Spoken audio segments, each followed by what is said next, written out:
আসসালামু আলাইকুম এভরিওয়ান, কেমন আছেন সবাই? আশা করছি সবাই ভালো আছেন।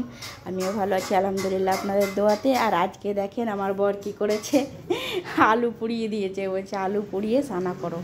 তার জন্য দেখেন আমি কি করছি। এখানে নিয়ে নিয়েছি আলু পোড়া, তেল আর কাঁচা লঙ্কা, কাঁচা পেঁয়াজ দিয়ে ভালো করে এটাকে ছিলে নিলাম। ছিলে নিয়ে এবার ভালো করে মেখে নেব। আর কে কে এটা খেয়েছেন আমাকে জানাবেন। আমি তো এইটা খেয়েছিলাম আমার মানে অনেক আগে একবার, তো এটা মুড়ি দিয়ে খেয়েছিলাম। এটা রাতে আমরা দাতা বাবার ওখানে গিয়ে রাতে মুড়ি দিয়ে খেয়েছিলাম। একটা ভাইজান পুড়িয়েছিল, দিয়ে বললে যে মুড়ি মাখবো বুবু, দিয়ে মুড়ি মেখে খেয়েছিলাম, হেভি লেগেছিলো। তারপরে দেখেন আমি এবার এখানে খাচ্ছি, কাটে রান্না হচ্ছে বলেই আমার খাওয়া হচ্ছে।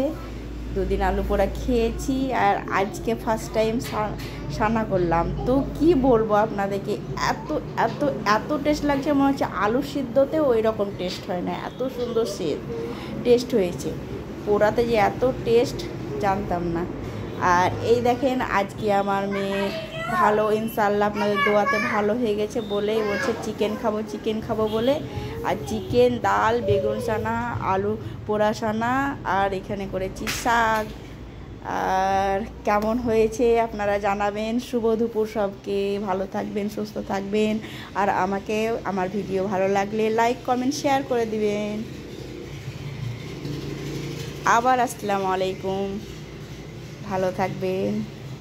আর এই দেখেন আমি এখানে খেয়ে নিচ্ছিলাম। প্রথমে আলু দিয়ে খেলাম, তারপরে এবার বেগুন সানা দিয়ে খাবো।